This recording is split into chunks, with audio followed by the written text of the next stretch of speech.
Bom dia pessoal, eu sou Thiago Martins e a gente vai começar agora a nossa palestra à distância, reunião virtual do Grupo de Estudos Espíritas Rita de Cássia. Então quero convidar vocês à nossa prece inicial. Querido Mestre Jesus, amigos da espiritualidade, nós pedimos nessa hora que os amigos do Rita estejam conosco, nos inspirando e nos amparando para esse estudo que nós vamos fazer agora, que os nossos corações sejam conectados pela mensagem de Jesus e assim possamos nos iluminar. Muito obrigado, Senhor, que assim seja.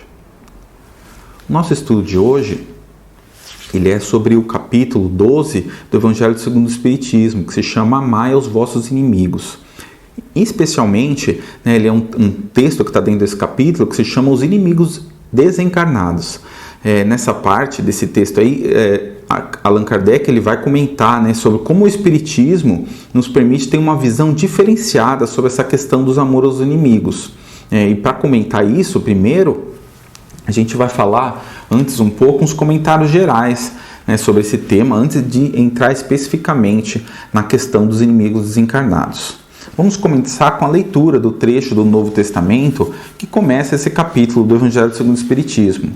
Diz ali, foi uma fala de Jesus.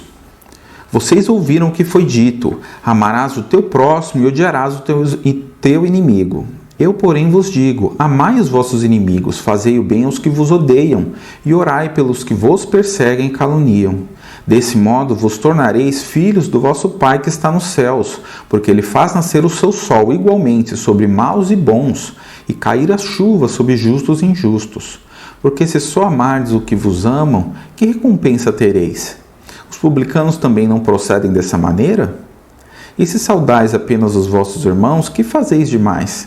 Não fazem também os gentios a mesma coisa? Eu vos digo que se a vossa justiça não for mais abundante que a dos escribas e fariseus, não entrareis no reino dos céus.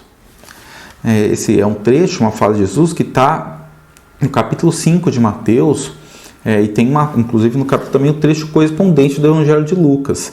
Ele faz parte do Sermão da Montanha, em um trecho em que Jesus estabelece comparações sobre a boa nova que ele estava trazendo e a visão dos escribas e fariseus sobre a lei.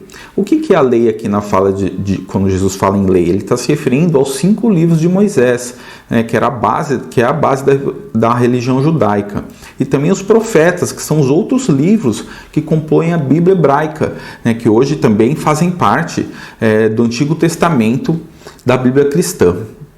Eles eram ensinados, esses textos, ao povo pelos escribas e fariseus, que além disso também traziam a tradição oral, que eram as formas históricas de se interpretar aqueles textos. Só que nesse ensino, muitas vezes, certos aspectos formais, regras formais, eram colocadas à frente da transformação moral, e era isso que Jesus, em geral, vinha destacar nos seus ensinos, e em especial nessa parte do Sermão da Montanha, que a transformação moral vinha à frente disso. Ela que era o verdadeiro significado da lei de Deus. Também sobre esse assunto, na segunda carta aos Coríntios, Paulo compara a lei de Moisés, representada nas tábuas de pedra em que estavam os 10 mandamentos, com o que ensinou Jesus. Ele diz que para cada um de nós é uma carta de Cristo, escrita não em tábuas de pedra, mas em tábuas de carne, nos corações. Ele a seguir escreve que a letra mata, mas o espírito vivifica. Ou seja, o Evangelho é um ensino de vivência, não é uma letra morta, ele não se prende a formalismos. Então vamos começar comentando o versículo que está no final desse trecho. Eu vos digo que se a vossa justiça não for mais abundante que a dos escribas e fariseus, não entrareis no reino de Deus. Esse versículo ele não está na ordem em que ele está ali no Evangelho de Mateus. Na verdade, ele é um versículo anterior a esse trecho do amar os inimigos. E Kardec deslocou ele, colocou para cá esse trecho, porque justamente ele está enfatizando o aspecto de que o amor aos inimigos ele é uma parte fundamental do cumprimento dessa noção de justiça de Jesus, que ela é mais abundante, ela é mais ampla do que aquela que traziam os escribas e os fariseus. Por exemplo, no livro do Êxodo de Moisés é dito que os delitos graves devem ser punidos com a vida por vida, ferimento por ferimento, olho por olho, dente por dente. É a chamada lei de talião.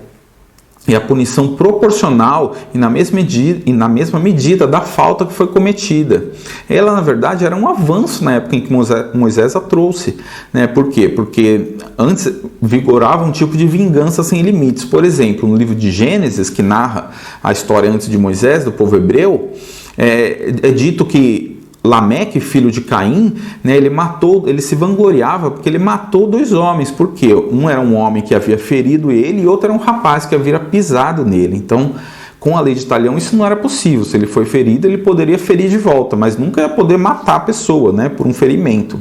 Então, era um avanço em relação ao que se existia na época. Mas Jesus vem no Sermão da Montanha trazer um novo entendimento da justiça divina. Ele diz que se alguém te ferir na face direita, você dá também a esquerda. Ele não está negando a ideia de justiça da lei de Moisés, mas ele está ensinando que ainda é uma justiça pequena, porque quem quer entrar no reino de Deus, no reino dos céus, quem quer se aproximar, viver com Deus, ele tem que ter uma justiça mais abundante do que isso.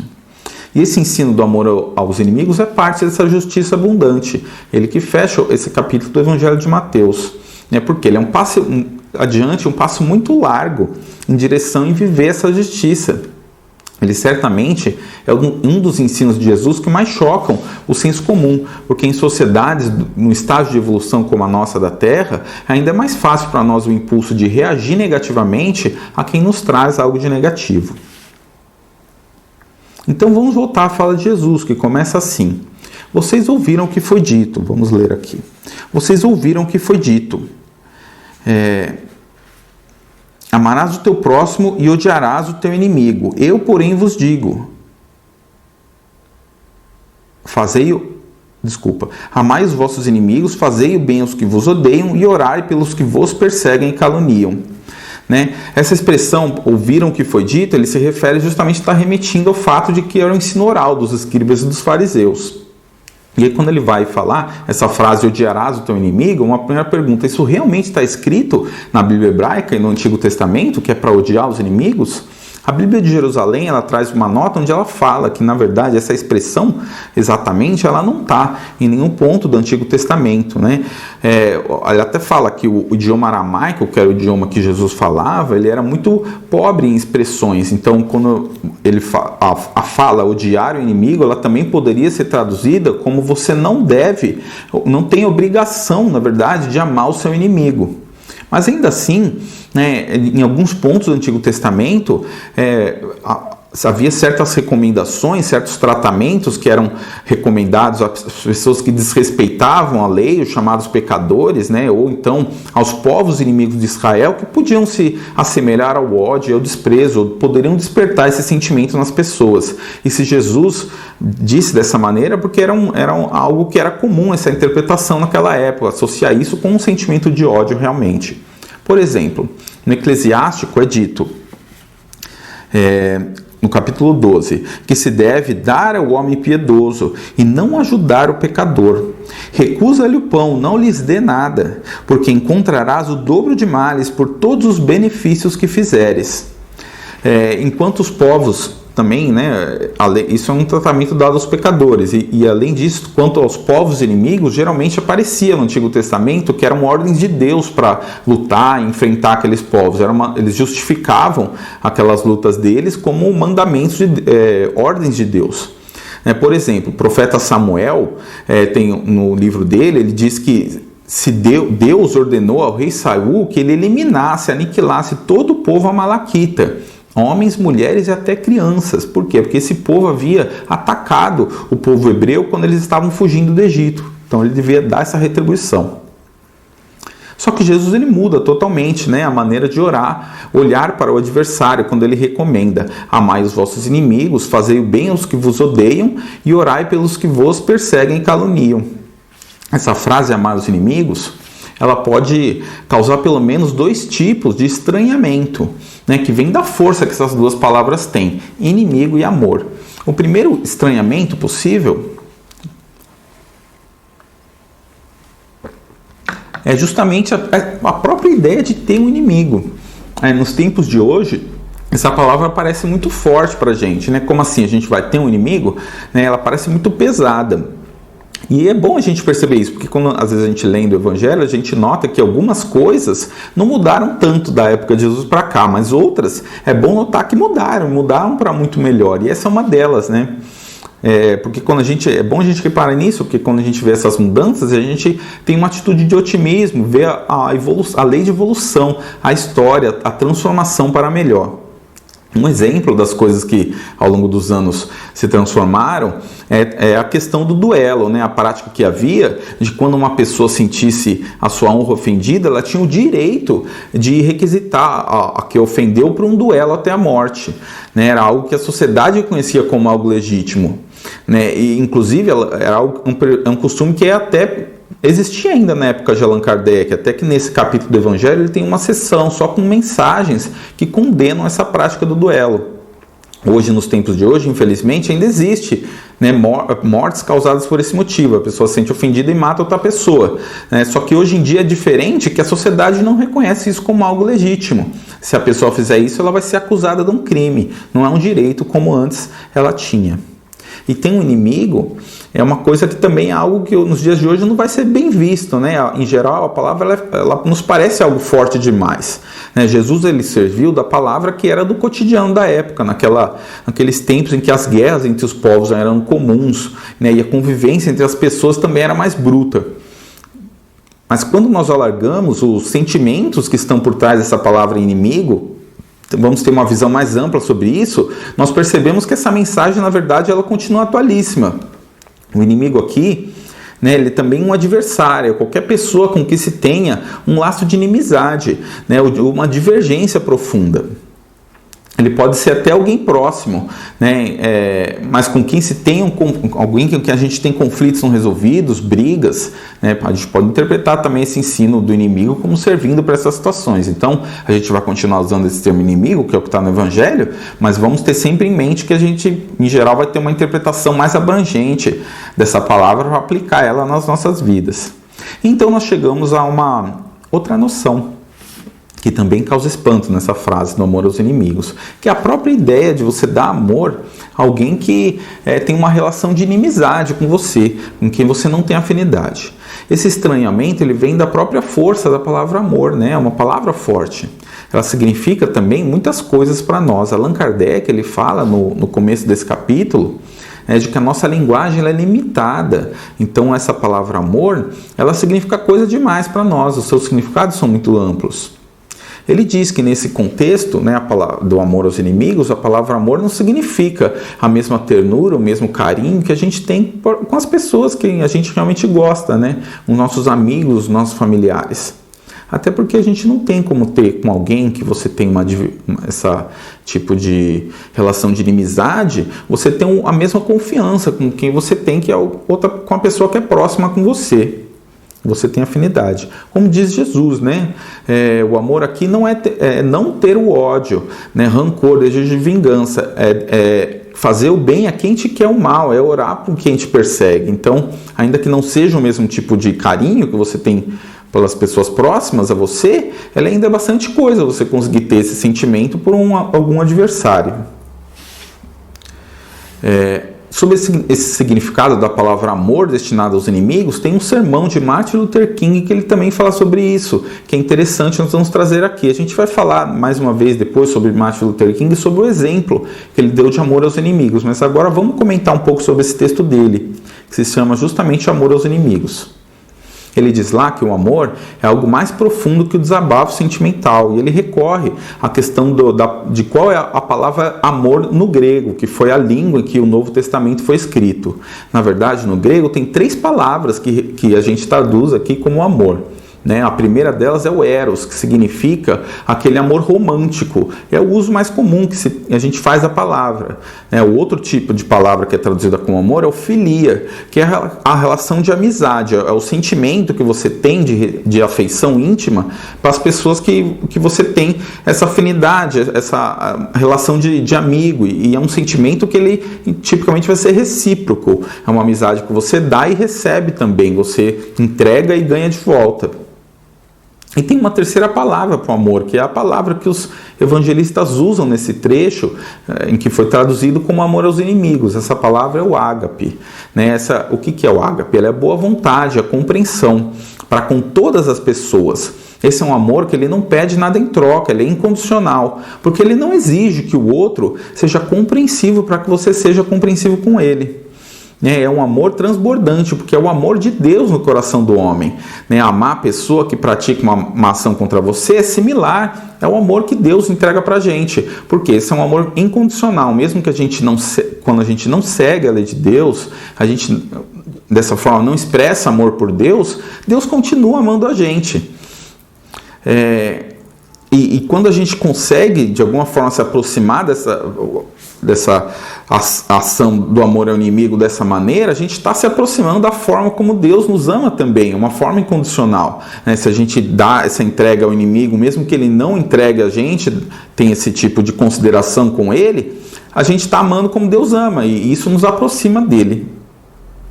Vamos lembrar da fala de Jesus, quando ele diz para falar aos inimigos. Ele diz...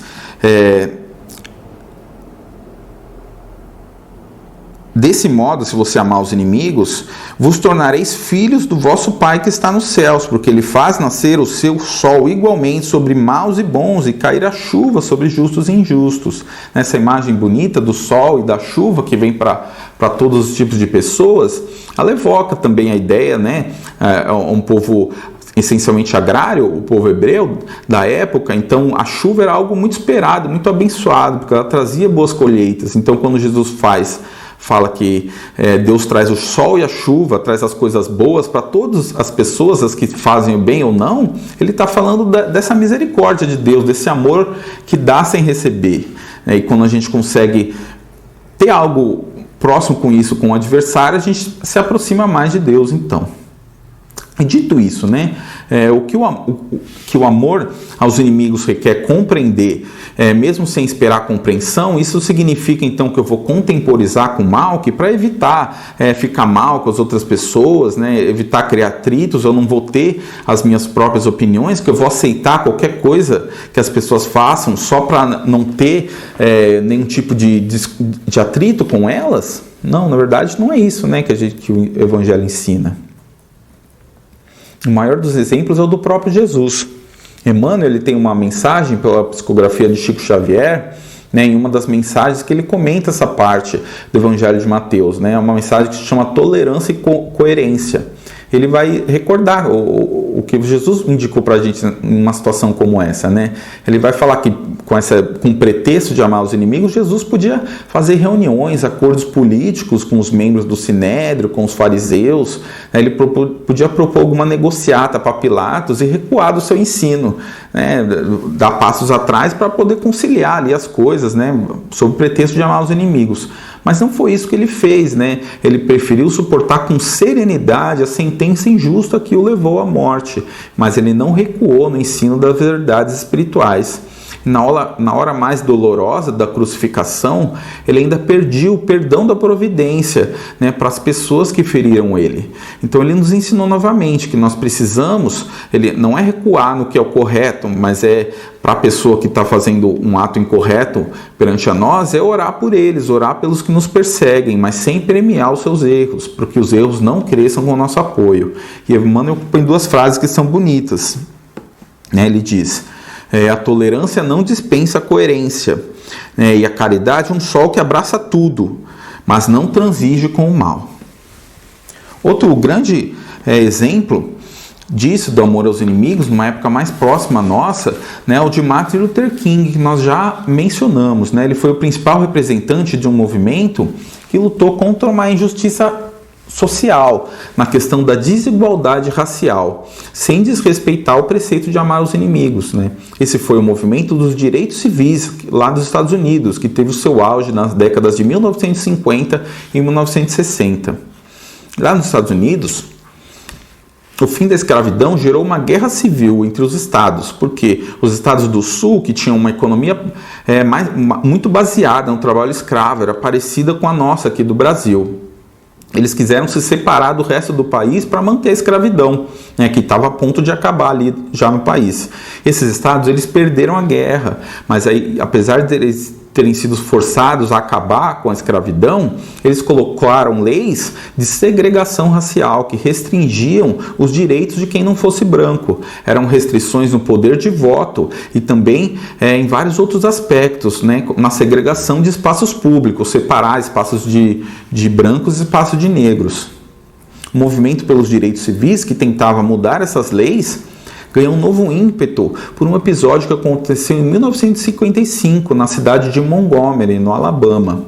No sistema de ônibus da cidade, havia uma separação de assentos destinado para negros e para brancos.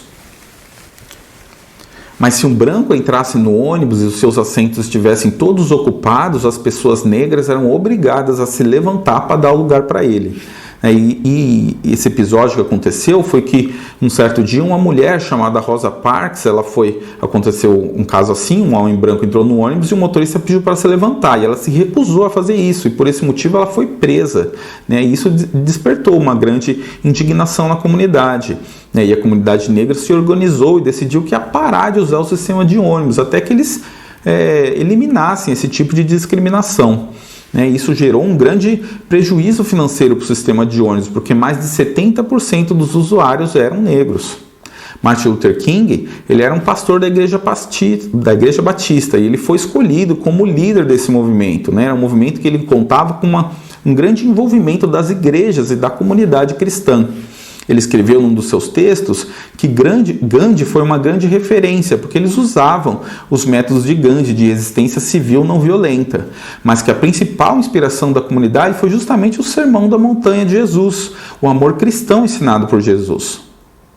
Esse boicote ele durou mais de um ano e durante esse período eles foram atacados com boatos, difamações, ameaças de morte, chegaram a ser presos, né, e aconteceu inclusive de jogarem uma bomba na casa de Martin Luther King, né, que felizmente não feriu a sua família.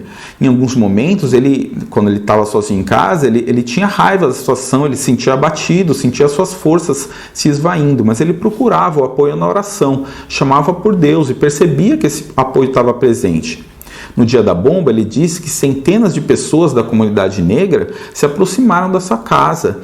Ele via raiva no rosto das pessoas e muitas estavam armadas. Os policiais tentavam afastar as pessoas de maneira rude e ele temia que o movimento de resistência civil não violenta, na verdade, se transformasse naquele momento num movimento de violência. Ele foi então na varanda e pediu calma a todos. Ele se recordou a fala de Jesus para Pedro, quando ele disse que quem pela espada fere, pela espada será ferido.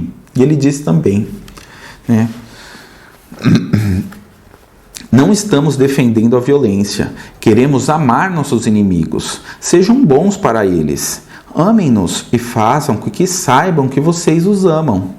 Quero que saibam por toda a extensão dessa terra que se me fizerem parar, esse movimento não será interrompido, porque o que estamos fazendo é certo, o que estamos fazendo é justo e Deus está conosco. Depois disso, as pessoas se emocionaram e foram para suas casas. Não houve ali um episódio violento. Depois, o movimento continuou com essa característica, Pouco mais de um ano então depois, o boicote acabou quando a Suprema Corte dos Estados Unidos decidiu que aquelas leis referentes ao ônibus, elas não eram constitucionais, e aí eles retomaram então o uso do ônibus. Mas também, depois disso que aconteceu na cidade, essa metodologia da não violência na luta pelo igualar os direitos dos brancos e dos negros, ela se espalhou pelo país. Tive muitas passeatas, aconteceram prisões, mas continuaram com esses protestos, e aproximadamente 10 anos depois daquele ato de Rosa Parks, foram aprovadas as leis federais que proibiram leis locais de segregação racial, e o poder de voto foi igualado para todos os cidadãos. Em um texto no New York Times sobre o significado do boicote, Martin Luther King escreveu: se formos presos todos os dias, se formos explorados todos os dias, se formos espezinhados todos os dias, nunca deixem ninguém rebaixá-los a tal ponto em que vocês venham a odiá-lo. Temos que usar a arma do amor. Temos que ter compaixão e compreensão pelo que nos odeia. Temos que perceber que tantas pessoas são ensinadas a nos odiar que elas não são totalmente responsáveis pelo seu ódio. Mas nós nos erguemos à meia-noite da vida e estamos sempre no limiar de uma nova aurora. Eu não posso, ou seja, o que ele está dizendo aqui nesse texto, né? Eu não posso permitir que o ódio do outro me faça odiá-lo. O adversário não deve determinar a pessoa que eu sou. Muitas vezes ele está na ignorância, o que ele coloca aqui que é a meia-noite. Mas é a nossa resposta de amor que vai permitir uma nova aurora, um novo tempo, né, que vai mudar essa relação.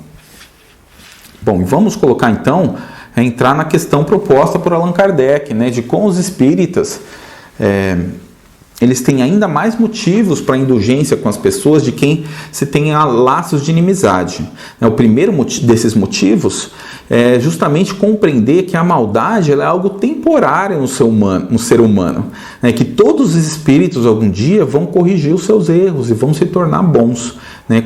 Ele é o espírito como uma criança em seu crescimento. O cristão que acredita na ideia das penas eternas, em geral ele vai acreditar ou que existe um céu e um inferno depois da morte, que são locais definitivos, ou então vai acreditar que a pessoa que morreu vai dormir até o fim dos tempos, né, onde vai acontecer um julgamento e aqueles que não foram os salvos, os escolhidos, não se salvaram, vão ser destruídos. Ele se reconhece como uma criatura falha, e as pessoas que são os inimigos, com quem ele tem adversidades, também são criaturas falhas, né? Só que os dois vão ter a mesma chance de salvação. Como é que é essa chance, né? Na verdade, eles não têm tempo, naturalmente, durante a sua existência, de saudarem todos os seus erros, todos os seus débitos, né? São pessoas falhas, nós somos. Então, no final, a pessoa vai depender de um ato de graça de Deus, que vai salvá-los mesmo sem ter os méritos para isso. O que é necessário para isso, então? Que a pessoa aceite Jesus Cristo como seu Salvador. Então, tanto você quanto o seu adversário tem essa chance de salvação, né? Que é reconhecer Jesus. E a forma de reconhecer Jesus como Salvador, ela vai ser diferente de acordo com a interpretação de cada igreja, a questão da obra ou das fés, né? Na doutrina espírita, o entendimento da justiça divina é diferente, porque você tem a misericórdia de Deus, né? Mas também tem um papel muito próprio para a questão do mérito. Nós reencarnamos quantas vezes forem necessárias, até aprendermos a ser filhos de Deus, nesse sentido de conseguir vivenciar essa justiça de forma plena. Tanto no Evangelho de Mateus, né, a frase de Jesus que encerra essa fala do amor aos inimigos é: sede perfeitos, como perfeito é o vosso Pai que está nos céus. Que Kardec usou essa frase para um outro capítulo do Evangelho segundo o Espiritismo que trata só sobre disso. Mas a questão aqui que a gente quer destacar aqui é que esse projeto de Jesus anunciado, da gente ser perfeito, como alcançar a perfeição, ele só é possível com as reencarnações, numa vida só não dá, né? Então a gente tem que ter a indulgência com o nosso próximo, porque nós dois estamos nesse mesmo projeto. Nós somos como crianças amadurecendo, aprendendo nesse mundo de provas e expiações. Mas além disso, nós dois estamos destinados a completar esse projeto de evolução. E mais cedo ou mais tarde vamos precisar, então, resolver as nossas diferenças para chegar lá como irmãos de verdade. Tem um outro ponto também, né, desse texto dos inimigos desencarnados, que é justamente, né, a questão de que os laços entre as pessoas eles continuam após a morte.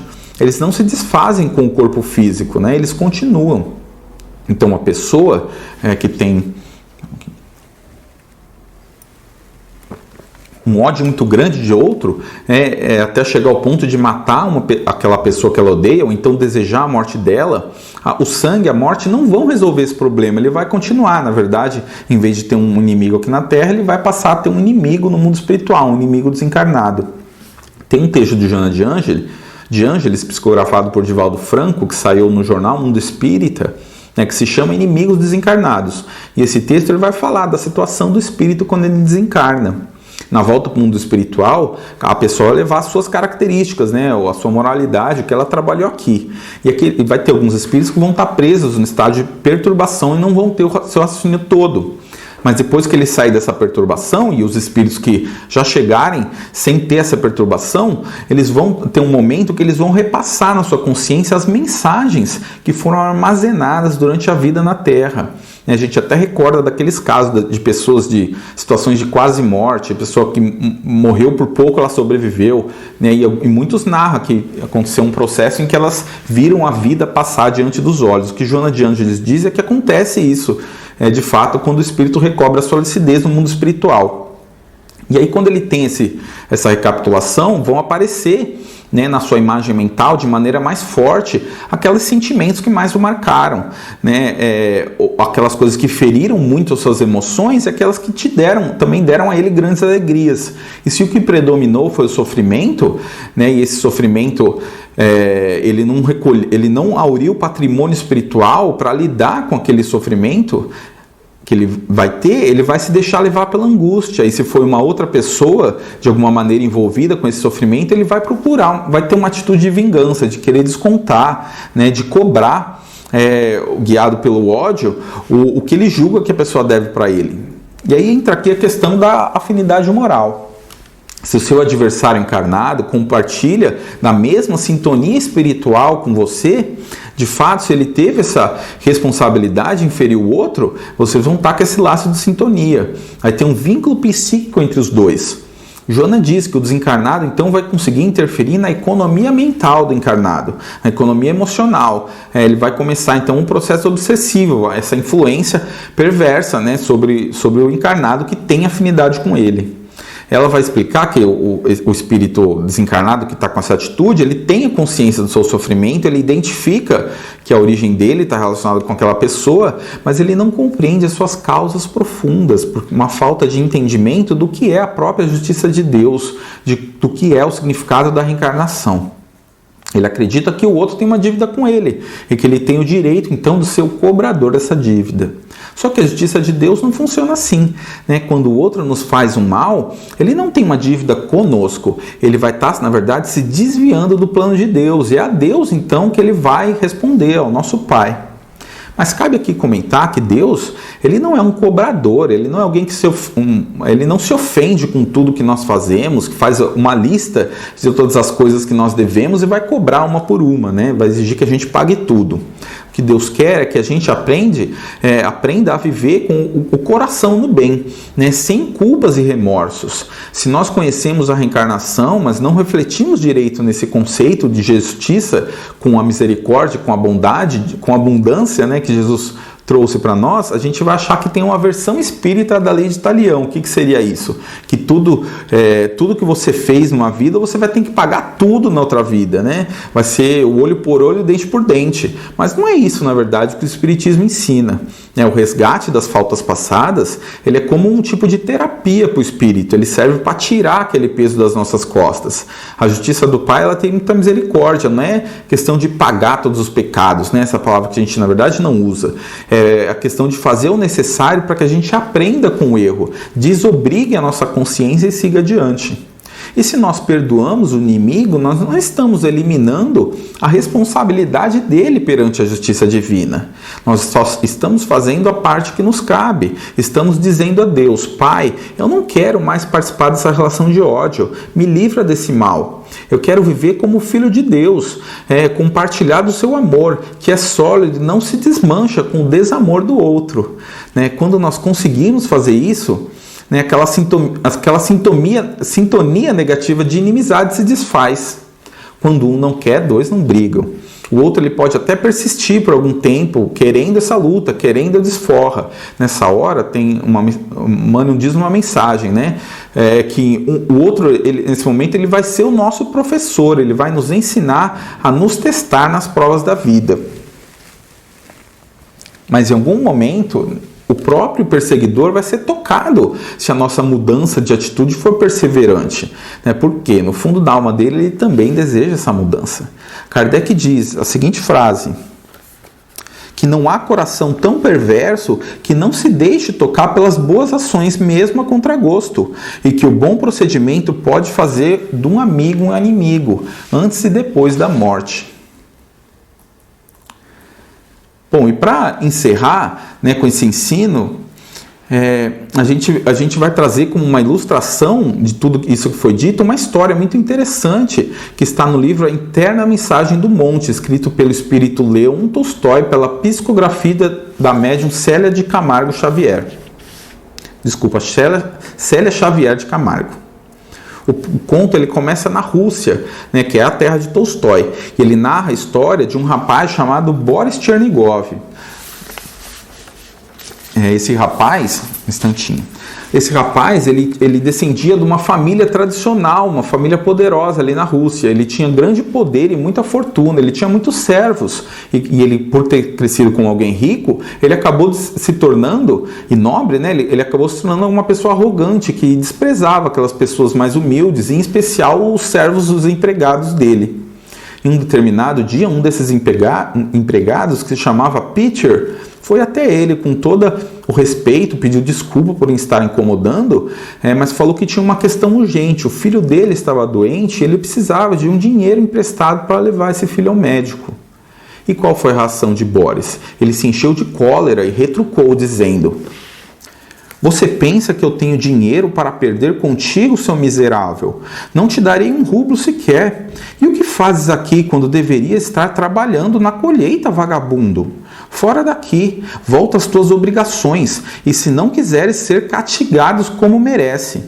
E agradece a minha generosidade por não te mandar embora das minhas terras, a ti e a tua família."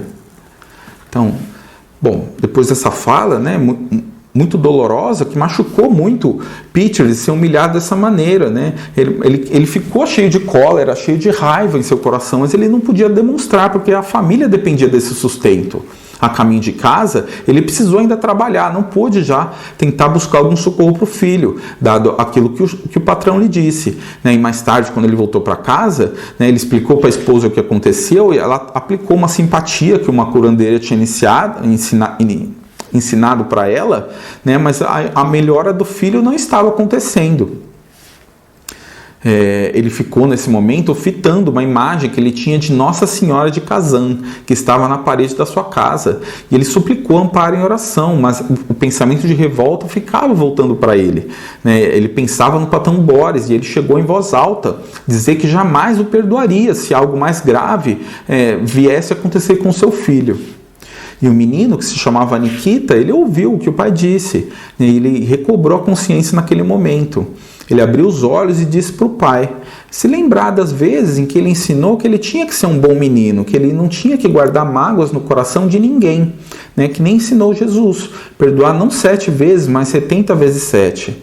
Enquanto ele falava isso, ele se enfraquecia, né? Mas ele contou para o pai que ele estava vendo uma mulher muito bonita, que ele julgava que ela era Nossa Senhora de Kazan, e ela estava dizendo para ele, para transmitir esse recado, dele seguir o ensino de Jesus. Depois que ele disse isso, o menino faleceu, né? Naquele momento veio uma dor então muito forte. A esposa dele gritava de dor e de frustração, de desespero. E ouvindo os gritos, ele esqueceu das palavras que o menino disse. E ele prometeu naquele momento que ele ia se vingar de Boris, ele ia trazer a vingança.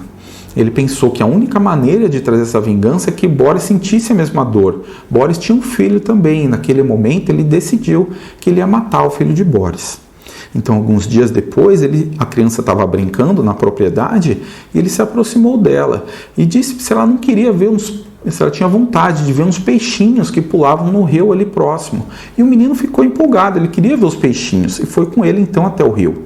E chegando lá no rio, ele se preparava para empurrar a criança no rio. Naquele momento ele viu como que uma nuvem saindo da água, e naquela nuvem se formou a imagem de seu filho, o menino Nikita, né? Ele disse para ele, o Nikita: "Papai, não cometas um crime. Essa criança não te fez mal algum. Confia na justiça de Deus." E tocado, então, ele não empurrou o menino. Mas o menino se desequilibrou por si próprio e estava a ponto de cair no rio. Aí ele rapidamente não conseguiu segurá-lo e salvou o menino de cair. Né? Depois que eles voltaram para casa, o menino explicou que ele queria ir para o rio ver os peixes. Boris foi com ele e que ele escorregou e estava quase caindo. E Boris salvou ele, salvou a vida dele. E depois, então, Boris não, Peter, né? Peter salvou a vida dele, ele disse para o seu pai, que era Boris. Né? E tanto aí Boris quanto a esposa dele, eles ficaram muito agradecidos a Peter. Né? E ele ficou com vergonha, porque na verdade ele que provocou aquela situação do menino no rio. Né? Mas depois daquilo, ele se resignou pela perda do filho. Né? E Peter então decidiu confiar na justiça de Deus, pois em seu coração uma nova esperança nasceu. Nikita estava vivo. E se passam então muitos anos, e agora Boris vivia em uma nova encarnação que aconteceu aqui no Rio de Janeiro, no ano de 1968, numa favela do Rio de Janeiro. Né? Ele estava em uma família, ele era um chefe de uma família que vivia em dificuldades. Boris era um operário, trabalhava com uma grande empresa como um empacotador de alimentos. Apesar da sua condição de vida difícil, ele era grato a Deus pela oportunidade do emprego. Né? O seu patrão, ele não é uma pessoa que tinha... ele não olhava muito a situação dos empregados, né? Ele nem assinava a carteira deles e dava uma remuneração quase miserável para os seus empregados. Na moradia simples dele, embora grato a Deus, o necessário para dar aos filhos muitas vezes faltava o pão, e nessas horas ele sentia raiva, né? Ele sentia angústia, frustração, porque no fundo ele ainda tinha aquele orgulho que ele carregava da vida anterior e detestava aquela posição de subalternidade que ele estava. Um certo dia, Boris chegou em casa e o seu filho caçula estava doente. A esposa pediu então que ele tomasse uma providência. E a única coisa que ocorreu a ele, como eles não tinham dinheiro para ir ao médico, foi tomar a criança em seus braços e ir até a casa do seu patrão, que era num bairro nobre da cidade. Chegando lá, tinha o barulho de uma festa. O porteiro foi chamar o patrão. E aí, quando o patrão veio, Boris narrou para ele a situação do seu filho, que estava em febre ardente. Né, e pediu, implorando um adiantamento de salário para ele levar o filho no médico. O patrão recusou o pedido, acrescentou que a situação da fábrica estava difícil. Ele pontuou que teve que demitir vários funcionários e Boris tinha que ser grato de não ter sido um dos demitidos. Ele ainda disse, né, que a febre de criança não era nada demais, que era só ele ir para casa que ia passar. E voltou para sua festa. Boris, ele chorou ante aquela humilhação nesse momento, né? E foi invadido por uma cólera muito grande. Ele foi para a Avenida Beira-Mar e andando ali próximo do mar com o filho no colo, né, sem nada poder fazer para ajudar, ele pensava: o que eu fiz, meu Deus, para merecer isso? Por que existe tanta injustiça no mundo? Né? Por que uns têm tantos e outros têm tão pouco? E vendo o garoto piorar a cada minuto, ele orou pedindo a Deus algum auxílio para aquilo. E indo já para a casa dele, no morro onde ele morava, ele viu numa rua uma casa com uma luz acesa e as portas abertas. Uma placa singela dizia na porta que era um centro espírita. Boris, ele não era ligado em religião, mas ele ouvia, né, dizer que os espíritas praticavam caridade. Então ele entrou, né, para pedir ajuda, ele não tinha nada a perder, né? Um senhor simpático olhou para ele, quando tomou ciência da situação, ele disse que um companheiro da casa era médico, então chamou esse companheiro para ver o que podia fazer. Aliviado, Boris viu quando o homem se aproximou e pediu para estender a criança numa mesa. Examinou ela com muito cuidado. Ele disse que a criança estava com suspeita de pneumonia, então eles imediatamente tinham que interná-la no hospital. Nessa hora, Boris se angustiou, porque ele disse que não tinha dinheiro.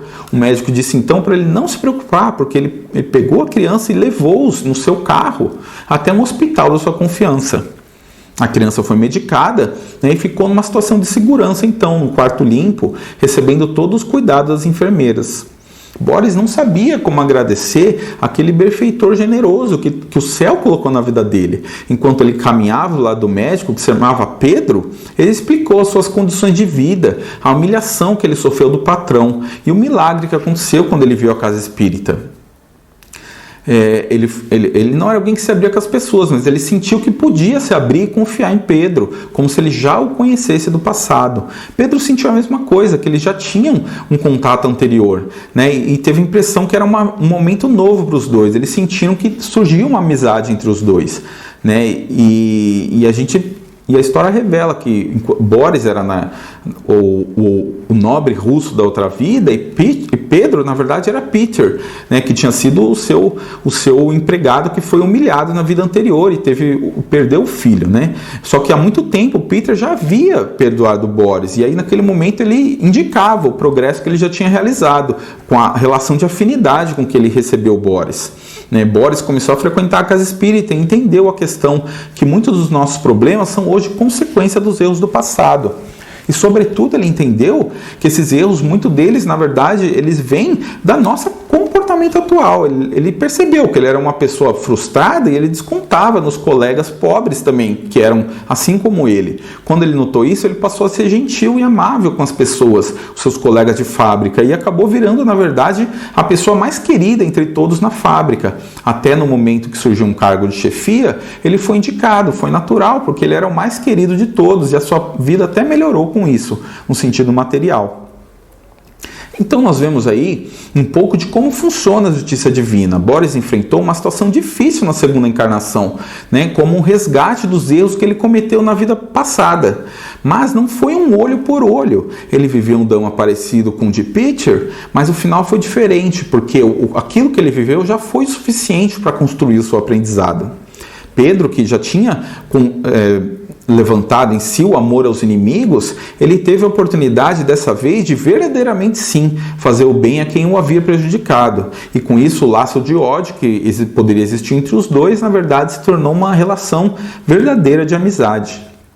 Então, concluindo com essa bonita história da caridade vencendo a inimizade, nós vamos à nossa prece final. Querido Mestre Jesus, amigos da espiritualidade, pedimos, Senhor, agradecendo por esse ensino que Jesus nos trouxe e pedindo para que nós possamos levar para a nossa vida, né, essa instrução, e nós não façamos ao mal ao nosso semelhante, que nós não possamos também nos revoltar com o mal que nos façam, e nós possamos em nossa vida carregar o ensino de amor que Jesus nos trouxe. Muito obrigado e que assim seja, graças a Deus.